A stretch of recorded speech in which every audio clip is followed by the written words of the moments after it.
Hai teman-teman semua, kembali lagi di kita. Jangan lupa Pak Joseph. Maaf saya batuk, jadi harus minum banget. Nge-review film tentang Laura.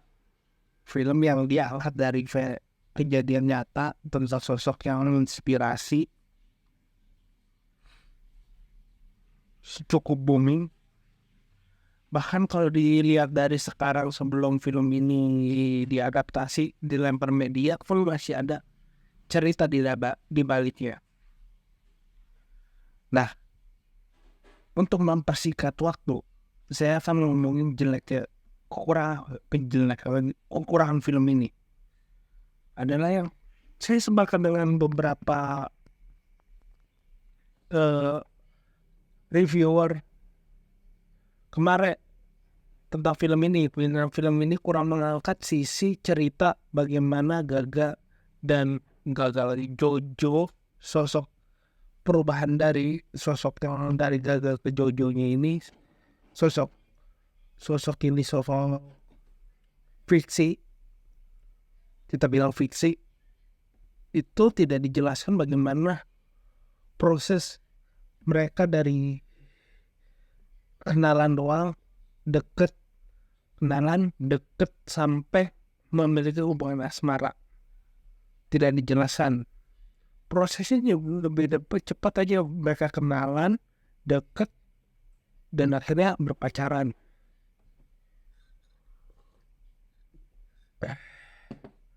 Mungkin karena durasinya cuma 1 jam 40 menit, 1,5 jam, ya ada niat untuk mempersingkat alurnya itu. Ya di kedepanan bagaimana proses sebagai waktu sebelum kecelakaan hingga kecelakaan, di Laura terluka bagian tubuh bagian dalam hingga ada penurunan kemampuan dia beraktivitas secara mandiri hingga meninggal. Sesimpel itu. Jadi yang ditawarkan adalah beberapa pihaknya itu loh, untuk yang dijual sebagai cerita film ini bagaimana sifat Laura yang priang, penurunan mental, baik lagi habis itu berarti keluarganya ceria, mengalami masalah, mengatasi masalah teman-temannya, mungkin bergelombang teman-temannya lebih bergelombang. Bagaimana dia kan kayak energi pendorong dan energi yang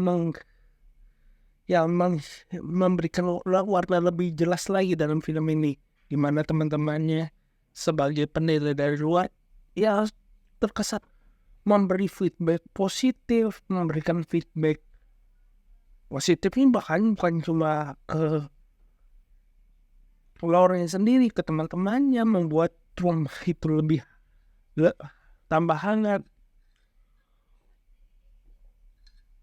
Itu yang dijual sebagai film yang bagaimana menjual bagai emosi dari setiap orang yang dikumpulkan dalam satu cerita, hingga yang terkesan bagaimana para penonton terkesan lebih emosional dengan sosok Jojo ini. Ya terkesan itu juga tidak bisa memungkiri di dalam kehidupan sehari-hari pun sosok asli dari Jojo dan itu pun dalam beberapa wawancara pun benar-benar simbol kebencian, simbol emosi masyarakat, emosinya negatif lagi. Nah, itu tidak menutup kemungkinan bahwasanya kalau film ini ditonton di Jakarta sekalipun, Cilegon sekalipun, Medan sekalipun, Pematang Siantar sekalipun, tujuan bagaimana mau nunjukkan Jojo sebagai public enemy, ya berhasil. Dan hasilnya MD itu memang akan selalu akan timbul public enemy ya. Kalau ngomongin biopik, sosok misalnya sosok Habibie, public enemy-nya adalah Habibie 2 itu public enemy-nya adalah pemimpin mantan tentara pelajar. Public enemy-nya si Habib di film Habib pertama itu, si public enemy-nya adalah sosok pengusaha yang merasa dekat sama Soeharto terus mendekati Habibie. Kecuali ya misalnya public musuh dari tokoh yang mungkin kita bisa terima sedikit, dia jadi tokoh yang dibenci, ya mungkin filmnya si Glenn itu, sosok manajernya memang cukup filmnya si Glenn lah, cukup ada cerita yang bisa kita perdebatkan. Nah di film ini kekuatannya ya pembentukan, baik itu penarasian, pengambilan sudut kamera atau angle, penggambarannya dari setiap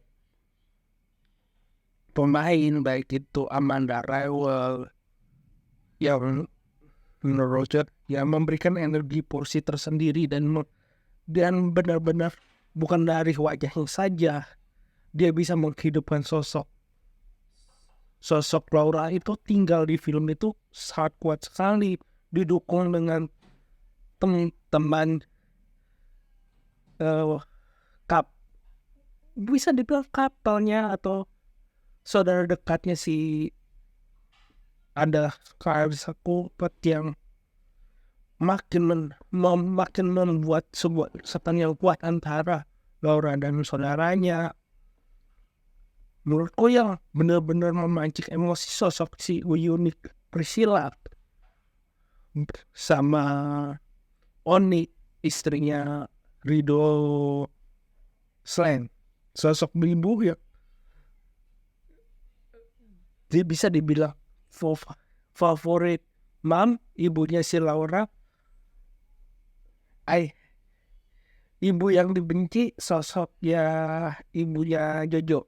Ya sosoknya ibu Jojo ya sebagai sosok yang melindungi anaknya ya no comment lah. Tetapi bagaimana dia berbicara memutuskan bikin utar pendapat itu benar-benar Hanung Bramantio dan beberapa staff yang membuat berapa staff dan penulis skenario belum bisa menghidupkan sosok rasa benci itu timbul.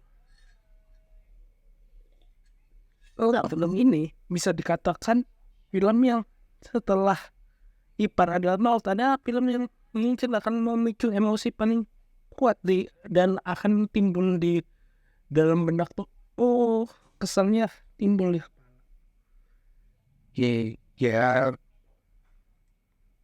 tinggal menunggu waktu dia apakah bisa booming di beberapa film yang kemarin itu belum menunjukkan posisi melejit, seperti halnya Seni Memahami Kekasih belum benar-benar melanting katanya Om Mulyadi, ataupun Kakak Bos belum menyentak, walaupun keduanya film punya cerita bagus. Lah film ini sangat mungkin memberikan lonjakan penonton ya, sekali lagi emosi. Film ini bisa memberikan emosi yang kuat baik itu penonton laki-laki maupun perempuan. Sekian dari saya, kurang lebih mohon maaf. Jika suka like video ini, subscribe Pendapat Joseph. Jika ada kritik saran tulis komentar. Jika ada keinginan berinvestasi silahkan klik link yang di deskripsi. Jika ada ide tulis di kolom komentar. Akhir kata, terima kasih.